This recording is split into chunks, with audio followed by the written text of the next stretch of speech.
Welcome back. It's time now for the France 24 debate. And the Egyptian President Abdel Fattah al-Sisi is currently on a 3-day visit to France, where he's been given a red carpet welcome from President Emmanuel Macron, underscoring the close alliance between Cairo and Paris.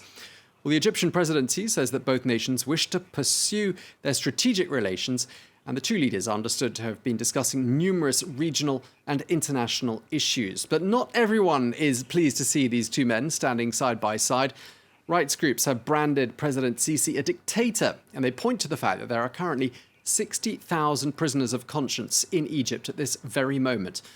Well, even so, President Macron said today that he's not going to be making Egypt's human rights record a condition for the sale of weapons to that country. Let's listen to what both presidents had to say a little earlier on Monday. Je ne conditionnerai pas notre coopération en matière de défense comme en matière économique à ces désaccords. D'abord parce que je crois à la souveraineté des peuples et au respect de nos intérêts légitimes et réciproques. Ensuite parce que je pense qu'il est plus efficace d'avoir une politique de dialogue exigeant qu'une politique de boycott qui viendrait réduire l'efficacité d'un de nos partenaires dans la lutte contre le terrorisme et pour la stabilité régionale. Donc ce serait inefficace sur le sujet des droits de l'homme et contre-productif dans la lutte contre le terrorisme. C'est pour ça que je ne le ferai pas.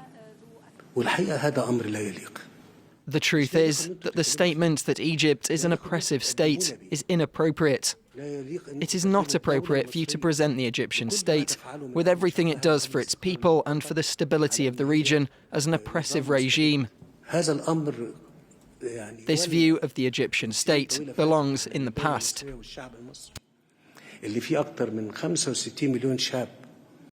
Okay, the Egyptian president speaking there, and before them, the French President Emmanuel Macron saying it would be counterproductive to make human rights issues one of the conditions for arms sales. So, is President Macron being too lenient on his Egyptian guest with this issue of human rights? And what is the state of Paris-Cairo relations? And what are the objectives of this visit? Those are just some of the questions we're going to be answering today with our guests. We're joined from London by Dr. Maher Azam, who is the head of the Egyptian Revolutionary Council. That's a platform which promotes a democratic and civil state in Egypt. Thank you very much indeed for joining us.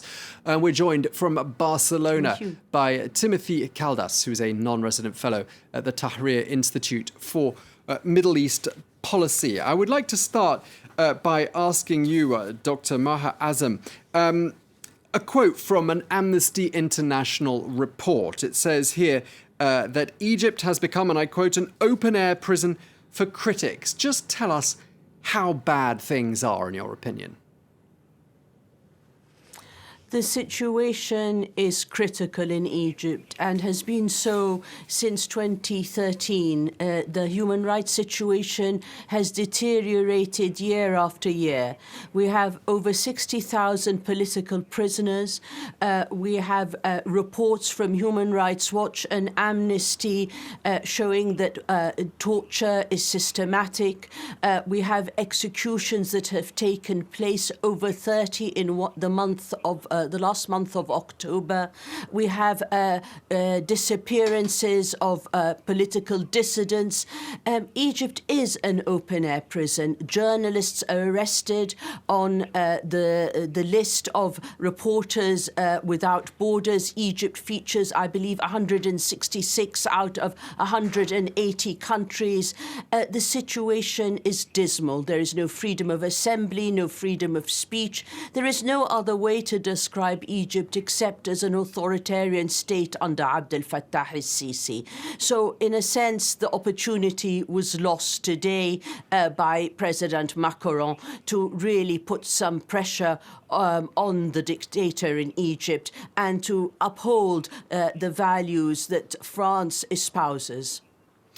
Thank you. Let me turn to Barcelona and ask Timothy Caldas. In your opinion, is President Macron wrong, therefore, to be welcoming President Sisi with open arms and a red carpet? Yeah, absolutely. I mean, it sends a signal that the issues that Macron has raised around human rights, both during this visit and in previous visits, both to Cairo and Sisi coming to Paris in the past, are not central concerns of the Élysée. And so the reality is that there's no reason that France is required to hold a state visit and welcome Sisi with open arms with this red carpet treatment. They can have diplomatic relations and engage on the pressing issues for both of their countries without this sort of fanfare. I think that sort of welcome should be reserved for people who meet a certain standard, who do not oversee states that engage in torture and mass imprisonment of political dissidents. But President Macron seems to have an argument here, which is that if there's no dialogue, there's no opportunity to privately apply pressure. And President Macron maintains that, yes, pressure is applied behind closed doors, but he's obviously made a bit of a call here with regard to the psychology of President Sisi, who perhaps won't take kindly to being lectured in public by the French president. That's the argument from the Élysée. Do you buy it? Let me ask you, Dr. Azam, pardon. It seems that from what we heard from the speech of President Macron, he's really letting President Sisi off the hook completely. In a sense, trade as usual, military sales as usual, investments, all this has been used really. It's the carrot that Sisi has given France to silence it on human rights.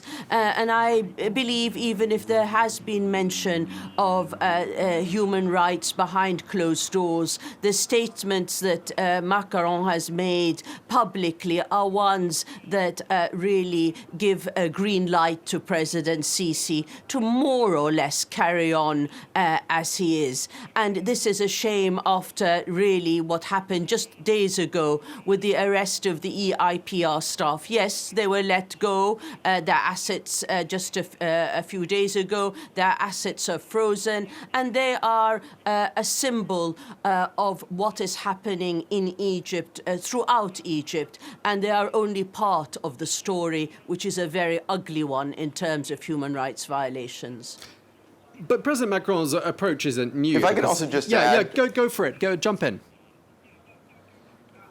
I just think that there's a false dichotomy being presented by President Macron, whereas the options are either full embrace, red carpet treatment, state visit, or boycott and a suspension of communication. And that's not necessarily the case. France can continue to engage with Egypt on a number of issues. It has many channels through which it can do so. But the reality is that without conditionality, the message being sent by Macron is that the French government does not prioritize these issues of rights. And from the perspective of Cairo, there's a widely held belief that these issues of raising human rights have more to do with appeasing domestic audiences in France than they do with actual central concerns of the French government. Yeah, but I mean, should we be surprised that the president hasn't said, yes, I'll do what I've been asked to do by a group of human rights bodies that have written this open letter saying he shouldn't, he should raise this issue? Because last time President Sisi came to Paris in October of 2017, President Macron said, I won't lecture Egypt on liberties. So why would we expect him to do it this time? Dr. Azam. I don't think we expect him to. It seems to me it's not about an open letter. We know that the UNHCR has also condemned what's happening in Egypt. We've heard condemnations from Calamar, the rapporteur on executions at the UN. It's various human rights bodies and United Nations organizations. The European Parliament in the past has condemned what's happening in Egypt. So it's not about responding to one open letter, even though that represents a reality on the ground.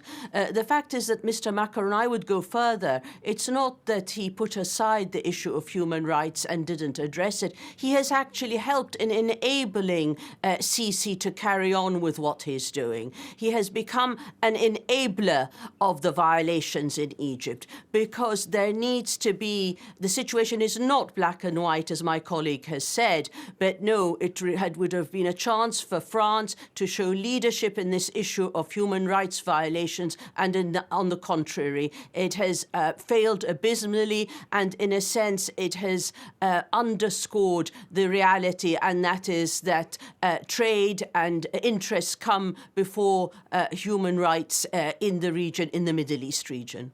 Timothy Callis, you wanted to jump in. I'm sorry, we cut you off. No problem at all. I just think that the question presumes that we expected Macron to behave differently. I think the actual reality is that, unfortunately, a lot of people didn't expect him to behave differently and didn't expect him to commit to materially supporting the values that he speaks of all the time and he claims are his values. I think that the reality is that short of conditionality, short of attaching a material consequence to these rights violations, it's difficult to take him seriously. But no, I don't think that the expectation was he was going to respond positively at all to this letter. Unfortunately, the Egyptians didn't expect that either, which is why after the U.S. started to hold back some military assistance in 2013, we see an increase in purchases from France. And the reason the U.S. had started to hinder those purchases in 2013 was over the gross human rights violations that took place then, particularly the massacre in Rabat, where nearly 1,000 people were killed, according to Human Rights Watch. And I think that the Egyptian government has concluded that the French government will exercise less scrutiny over their arms purchases, and so they've sought to diversify and include the French and the Russians and others in their arms purchases so as to avoid anyone being able to hold them to account. Yeah, I mean, there must be some concern here in Paris that perhaps all of this could one day come back to haunt President Macron, because a recent French parliamentary report on arms sales highlights reputational damage and increasingly the political cost that France could end up incurring longer term if this country continues to sell surveillance technology and arms to Egypt. Do you both agree, therefore, it sounds like you do, that perhaps this is all going to come back to haunt President Macron and this country at a later stage? Timothy Callis. Yeah, absolutely. I think that, unfortunately, France has historically had a reputation of being willing to sell weapons to a lot of unsavory characters around the world.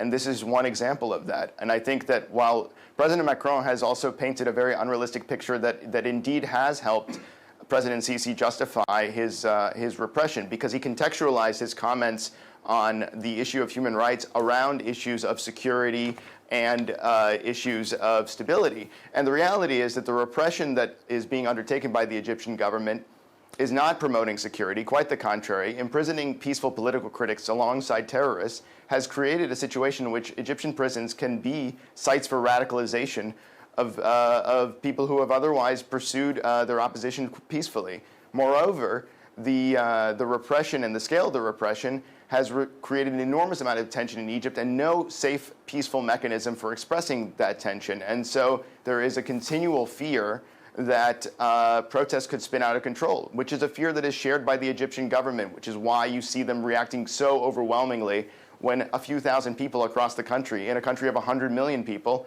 protest. In a country like France, in a country like in any other democratic state, a few thousand people out of 100 million people protesting wouldn't be cause for alarm. But when you have tied the screws so tightly, it creates this type of fragility that allows such a small thing to be so significant. Dr. Azam, your thoughts? Could this come back to haunt President Macron? I think it's, it's a recipe for instability. It's not about just the sale of arms.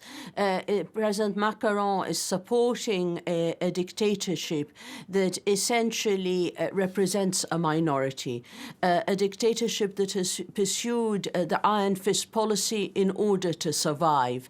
And it's understandable that dictatorships use the issue of security and fighting terrorism in order to justify human rights violations, and for it to be a catch-all phrase for military trials of political dissidents, for imprisoning all sorts of political dissidents from different political trends. All that is part of not only the discourse but the practice of dictatorship. But why should a president of a democratic country like France partake in this? That is the question I pose. Why should the president of France be talking about the fight against extremism, which is absolutely acceptable, and the fight against terrorism, but using it as an umbrella to include political opposition of all sorts, peaceful and even non-Islamists.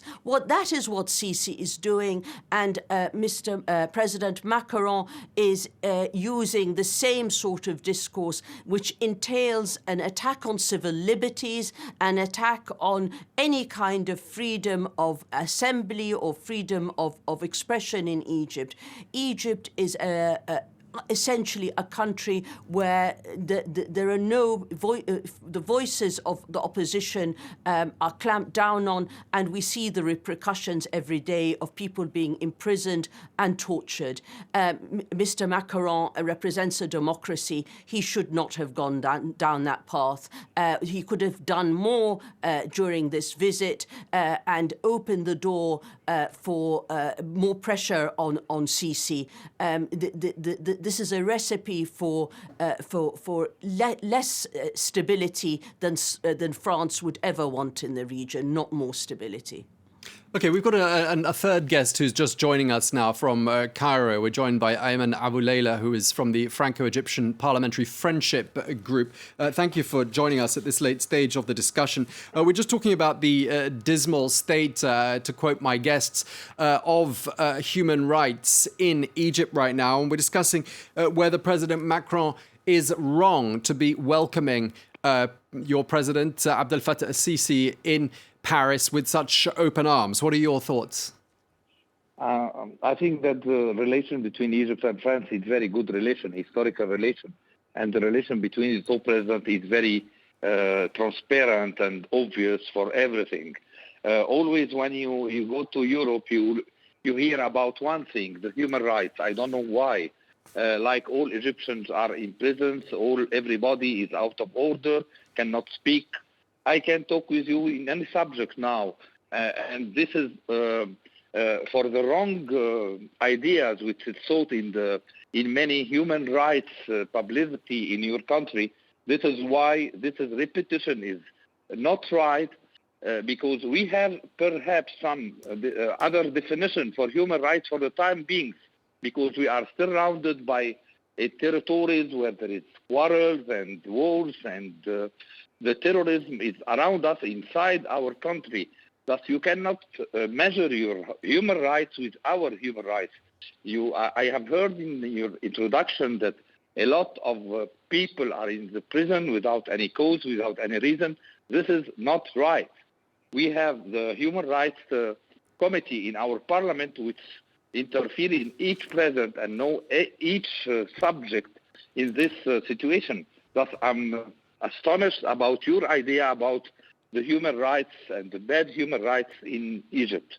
Okay, you've had the last word for this first half of the debate. We're going to be back very shortly, though, and I'm sure our other guests would like to react to what you've said. So do stay with us, everybody. We'll be right back after this short break.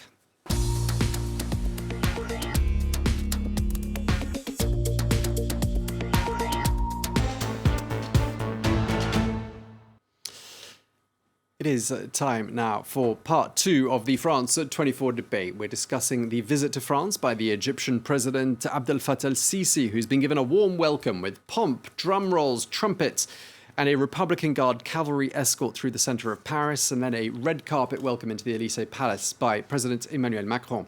But rights groups have branded Sisi a dictator, and they call his leadership repressive. Well, France seems to be arguing that even so, Egypt's human rights record is not a precondition for the sale of weapons, and that more can be done and more can be achieved if communication channels are kept open. Well, we're joined from London by Dr. Maha Azam, who's the head of the Egyptian Revolutionary Council. That's a platform promoting democratic and civil state in Egypt. We're joined from Barcelona by Timothy Caldas, a non-resident fellow at the Tahrir Institute for Middle East Policy. And we're joined by Ayman Aboulayla from the Franco-Egyptian Parliamentary Friendship Group, who joins us from Cairo. Just before the break, we were getting Mr. Abouleila's opinion on the state of human rights in Egypt, which differs quite largely, I would say, from what we were hearing in the first half. Could I start by asking Dr. Maher Azam to react to Mr. Abouleila's interpretation of the situation regarding human rights in Egypt today? Clearly, it contradicts, let me not say what the Egyptian opposition say, but it contradicts what leading officials of the United Nations say, whether it's Ms. Bachelet, whether it's Ms. Kalama. It contradicts the most reputable of human rights organizations, Human Rights Watch and Amnesty International, and an array of other organizations. Clearly, those that support the military dictatorship in Egypt weave a different story, a different discourse, but the reality is for all to see. We have over 60,000 political prisoners. Civil society is trampled on in Egypt, and the reality is this is a military dictatorship where people are not allowed freedom of assembly, freedom of speech, journalists are imprisoned. It's a dire state of affairs for anyone who wants to see political opening up in Egypt, let alone democracy. Since 2013, Egypt, in front of the world, in the front of all the world leaders, was seen as what it was. The Sisi came to power on the back of a tank, and he spoke of a roadmap to democracy. It's been a roadmap to dictatorship. Nothing more, nothing less, just pure authoritarianism and dictatorship. And what comes with it is severe repression, because he needs to stay in power. There are economic interests that need to be assured for an elite that is in power and that is corrupt. That is the real story, and it's the story that Mr. Macron, President Macron, I am sure knows well. But ultimately, he wants business for France after the economic situation, the dire economic situation in France and in the world with COVID, and he's willing to carry on doing business with the dictator. But I still insist that he could have been far more forceful on the issue of human rights.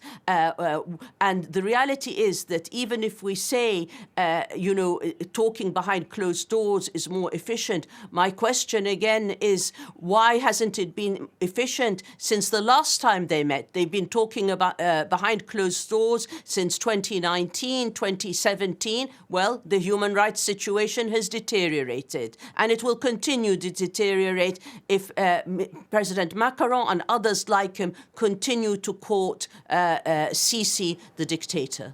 Okay, Mr. Abouleila, I'm going to give you a chance to respond in just a second. I'd also just like to ask Mr. Timothy Caldas for his opinions, because we haven't heard from him for a while. What are your thoughts, Mr. Caldas?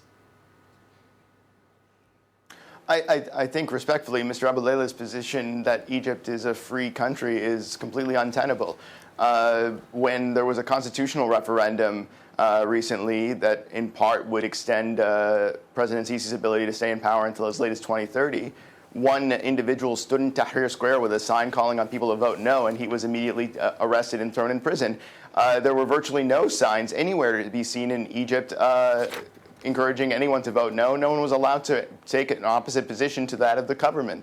The presidential election that Sisi held in 2018, every single candidate that was seriously running against him was either arrested or driven out of the campaign, to the point where they were at risk of having President Sisi run against himself. And so they brought in Mustafa Musa, who was actually supporting President Sisi before this, to be the candidate to stand against him. And he came in third in the two-person race because spoiled ballots got more votes than Mustafa Musa did. The President Sisi reportedly got 97% of the vote. So this is not a democracy. It is not a free country. There's no freedom of assembly, and there's no freedom of speech. That's the reality in Egypt. Now, if you want to defend that because you think that that's the right way to go about things, fine, but be honest about what's the situation. Okay, let me just turn back to Mr. Abouleila, just looking at what Reporters Without Borders says, not what any of us are saying in this forum. In terms of the world, let me just ask you this question. In terms of the World Press Freedom Index, Egypt ranks 163 out of 180 countries. I mean, there has to be some degree of truth in what we've been hearing, mustn't there? Listen, first of all, I don't understand to go in debate in a debate with a person said that this dictator, from what he is based on to say this definition, actually, perhaps if we are building our country, sir, we are building Egypt. I invite her to come. If she can come, because she is escaping, but if she can come in Egypt to see how we are building our country with new streets, with new buildings, with new people, and building people, which is important about health, education, and everything. But this situation that we are talking about, people in prison, come and prove it. Come and prove it. There is nothing of this. She told, the other guest told you that this assembly is not a choosing assembly. And he told you that Sisi came another time by a way to extend the constitution to 2030. This is not right. This is what Muslim Brotherhood said to you. The truth is there is another election. If there is a power in front of Sisi, come to be elected another time as a president and support Egypt. This is not right. You are talking about one side. What Muslim Brotherhood said in your media. Okay, no, I was quoting Reporters Without Borders. I'll quote another body for you. Amnesty International last week talking about a horrifying execution spree in Egypt. 57 men and women have been put to death in the last 2 months, almost double the total of the whole of last year. I mean, that sounds repressive by anybody's standards, surely. 57 in prison. I'm sorry? In prison. No, executed. Executed. Executed? This is not right. From where? Give me proof. Well, I mean, Amnesty International didn't pull that number out of a hat. I am a deputy. I am a parliamentman. Give me the names. I will check it, and I swear to you to give you the exact number. Give you the names. I'm sure those names and numbers are readily available from Amnesty International, which is known for being quite rigorous. Let be given in the media, and we check it. Don't give me directly. Let the Human Rights Watch give us this number in the media, and we will check it. This is not right. This is what Muslim Brotherhood said to you, and you believe it. I don't know why. No, I haven't been speaking to the Muslim Brotherhood, but let's ask our other guests to react. Go for it, Mr. Caldas. Please, yes. Every single time there's any serious criticism of anything the Egyptian government does, the response of the government is to call it some sort of conspiracy by the Muslim Brotherhood. It's completely absurd and untenable. It's gotten to the point where it's a joke in Egypt, where people jokingly pretend like every time something bad happens, they say, oh, it must have been the Brotherhood, because it's become such a tired refrain by the government. When there's flooding in Alexandria, they blame the Brotherhood. When there was a currency crisis, they blame the Brotherhood. It's a constant refrain. It has no basis in reality. The Brotherhood also was bad at governing, but they're gone right now. And Sisi's been in power for 7 years. So the problems in Egypt are his problems. And the idea that every single thing that is ever said critical of the regime is the Brotherhood is completely baseless and completely untenable. And I wish you would at least come up with a new lie, just once, because frankly, it's getting tired. We need proof. And beyond that, we need proof. We need proof, sir, for this. Sorry? He's asking for proof. What's the proof, for example? Proof. What are you talking about? Emmanuel Macron today said that they got political prisoners freed from Egypt. Are you calling the president of France a liar too? Because he said it today, standing next to Sisi. I think if you return back, I can say to you that in Gilets Jaunes there is 2,000 people in prison now. I'm right. I need a proof to say they're political prisoners, and are you calling the president of France a liar for saying there are political prisoners? No. Don't make me in this situation, please. I don't say anything about. I'm asking you a question. I'm saying President Macron, like everybody, needs to give us proofs and names. This is what we are talking about. He did. Give us Rami Shath. He said Rami Shath in the press conference. Did you watch the press conference? He named Rami Shath as one of the political prisoners. The political prisoners from the Egyptian Initiative for Personal Rights, Karima Nara, Ghasser Abdelrazek, and Mohammed Bashir, that were just released but are still facing terrorism charges. These are people who the French government consults with. Are you claiming that the French government is consulting with people who work with terrorists? No, is that what you're claiming? Not right. No, you're not okay, right. then they shouldn't be in terrorism court, right? Is that what you're saying? So it's wrong that they're in terrorism court. Their assets shouldn't be frozen. Is that what you're saying? There is law. There is legal way. There is legal way to say this is terrorist or this is no, human because when rights. they went to court to get their assets unfrozen, the judge wouldn't let the defense speak. There was no legal process. There was no due process. This just happened. I think you keep saying rule of law, but we're not seeing it. All right. Well, I think we're going to have some disagreement here. Let's take a look at the broader state of relations between Paris and Cairo. France 24's Peter O'Brien has prepared this report for us. Back in October 2017, Abdel Fattah al-Sisi first met Emmanuel Macron, who'd been elected 5 months prior. Macron kept it sweet with the Egyptian president, refusing to criticise him in front of the press, notably on the issue of human rights. De la même façon que je n'accepte qu'aucun autre dirigeant me donne des leçons sur la manière de gouverner mon pays, je n'en donne pas aux autres. At the same time, several NGOs were already condemning the worst human rights crisis in Egypt in decades, pointing to mass arrests, death sentences, and widespread torture. Egypt is, however, strategically useful to France in the region in its fight against terrorism.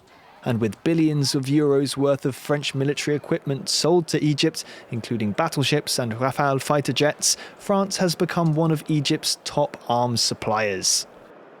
La France a vendu depuis plusieurs années du matériel de surveillance, des armes. Nos rapports ont démontré combien et comment ce matériel était utilisé par les autorités égyptiennes pour réprimer des manifestations.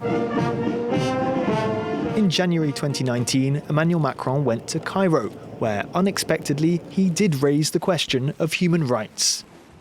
La recherche de stabilité, de sécurité qui nous anime ne saurait être dissociée de la question des droits de l'homme. This shift in rhetoric weighed on relations between the two countries. مفيش دولة في العالم أو مفيش ممكن يبقى في العالم كله يسير على نهج واحد ويقول إن هو ده النهج الأفضل والأمثل ما نقدرش نقول كده. Just before al-Sisi's arrival in Paris on Sunday, Egypt did release 3 human rights workers from jail. It's estimated that 60,000 detainees in Egypt today are political prisoners. Okay, so just before we move on to the broader issue of bilateral relations and shared interests and so on, let's just conclude the human rights subject with Dr. Maha Azam. I just want to ask you, because you were very quiet during that last exchange, let's just conclude. What would you like to see President Macron do or say before the Egyptian President Abdel Fattah al-Sisi heads back to Cairo? I think anyone who is concerned with human rights anywhere in the world would call for the release of all political prisoners, call for freedom of assembly and freedom of expression in Egypt. Those are 3 very basic demands or requests. Freedom of all political prisoners, freedom of assembly, and freedom of expression. None of these are available in Egypt, and a moratorium on executions. You mentioned how many were executed according to Amnesty International in 2 months. Around 57 people, I believe the number is. That is, we've reached a critical point, a brutal point in terms of the human rights situation in Egypt. And surely the president of a democratic country like France can do better than just do business and give the green light to Sisi. There needs to be a much stronger hand, because otherwise we're going to see an escalation of the violations, not a moratorium on anything, but rather never an escalation. The release of the EIPR staff is most welcome. It was welcomed by every one of us. But in reality, they know, the EIPR staff, and we know there are 60,000 political prisoners who face torture and slow death because of negligence in Egypt's prisons. And every free voice in Egypt, you don't even have to be highly politicized. If you put a wrong post on a Facebook, you are liable possibly to be picked up. If you make a statement that it doesn't conform to the government, or you happen to be among a small group of people that gathered in the last few months to demonstrate, you're thrown into prison. There's no such thing for people who have spoken out and who have been politically active to go back to Egypt. They're liable to be thrown in prison and tortured. Egypt is a dangerous place. And Mr. Cameron, President Cameron, knows this. Selling arms and more arms may be good for the French economy, but ultimately it's not good for stability if there is no conditionality. Okay, let's just look more broadly at sort of Cairo's strategy here, because of course there's a change of guard on the horizon in the United States, and I'm just wondering if perhaps President Sisi is looking around the world and building up some existing alliances. After all, President Trump called Abdel Fattah Sisi a fantastic guy. President Trump, again, to quote him, says, "We agree on so many things. I just want to let everyone know, in case there's any doubt, that we are very much behind President al-Sisi. He's done a fantastic job in a very difficult situation." Do we think that the administration of Joe Biden might perhaps be less supportive of President Sisi? Could I ask you for your thoughts, Timothy Caldas? Yeah, there are clearly indications that the Biden administration intends to be much less accommodating for the level of repression that is currently in Egypt. We saw the nominee for Secretary of State come out and criticize the arrests of the human rights workers at the Egyptian Initiative for Personal Rights, Anthony Blinken. We've seen statements by others who are close to the Biden administration, such as Senator Coons, make similar statements. The Democrats in general have been quite critical, and historically, we've seen a degree of concern in Congress about the rights situation that is growing. And we're seeing it in the hearings that are being held in Congress. We're seeing it in the committees. We're seeing it in the statements by individual members. And in the past, the president has sort of protected Egypt a bit from this criticism out of Congress. If the Biden administration is unwilling to do so, then Congress could mobilize to apply a lot more pressure on Egypt and start to downgrade the amount of assistance that Egypt receives. So, it seems that that President Sisi realizes this, which is why, for example, the relatives of Mohammed Sultan, an American citizen who was in Egyptian prison and tortured, were released. They had previously been held to pressure Sultan to drop a case against a number of Egyptian officials over his torture in Egyptian prison. But they were released, presumably in an effort to signal goodwill. And this came immediately after it was clear that Biden had won the election. They've also hired a lobbying firm that includes the former chief of staff of the Speaker of the House. And they're clearly working on trying to improve their image. But these incidents still creep up, like the arrest of the EIPR workers. And they need to have a more coherent strategy on how to improve the situation so that the Biden administration doesn't apply more pressure. Mr. Abu Layla, in Cairo, let me ask you from the point of view of someone in Cairo, what do you think is the feeling about the change of guard in Washington? Do you think people in Egypt feel that the relationship with the United States, which is of course a powerful ally of Egypt's, will be different under President Joe Biden? I don't think so, because the political way of United States don't depend on people, depend on strategy. And this is why I want to explain that in Egypt, again, put yourself in a situation, you have terrorism inside your country, in the frontier, imported people inside your country, and a lot of problems in the region and inside your country, in Sinai, in explosions and everything. At the same time, you are asking that now everything will go in a complete way of professional executive freedom.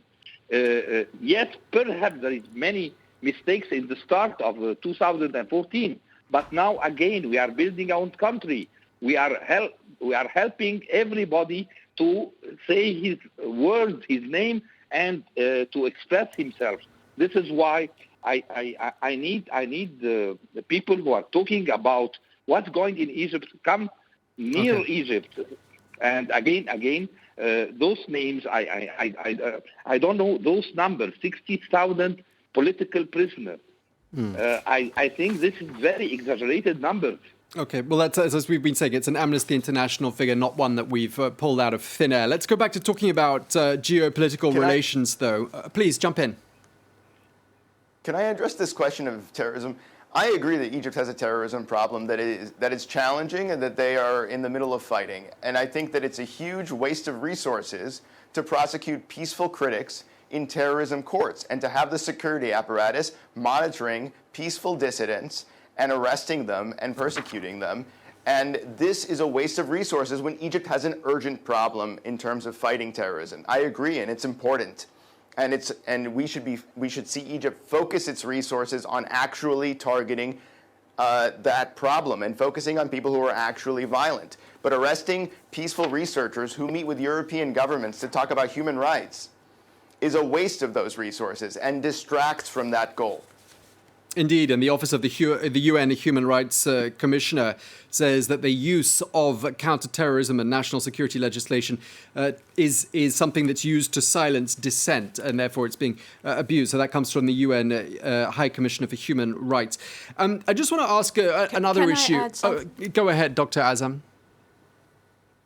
No, I just think as a follow-up to Timothy, I mean, we must remember also the death of the postgraduate student, the doctoral student Giulio Regini, and how the Italians are now trying to get to the bottom of what happened. He was tortured and killed in Egypt. We have others, so many in prison, but his case came to light as something that was horrific, but is actually testimony to similar cases that have happened throughout Egypt. He was neither a member of a militant organization, he was not a terrorist, he was picked up, tortured and killed. A Cambridge student who really had nothing to do, he went to Egypt for his research, who had nothing to do with the politics of extremism. So in reality, this catch-all phrase of fighting terrorism and extremism, I hope that sophisticated governments like that of France and the United States can see through this and ultimately be able to distinguish between terrorism and what it is and free expression by groups that just want freedom in their countries. Okay, well, Dr. Maher Azam, you've had the last word in this debate because we're unfortunately out of time. I had hoped to move on from human rights and talk more about geopolitical ties, but we don't have any more time. So thank you very much indeed to you. Thank you also to Timothy Caldas. I'm sorry, we're out of time. Timothy Caldas, thank you very much indeed to you. Ayman Abu Layla, thank you very much for your contribution from Cairo. That was the France 24 debate.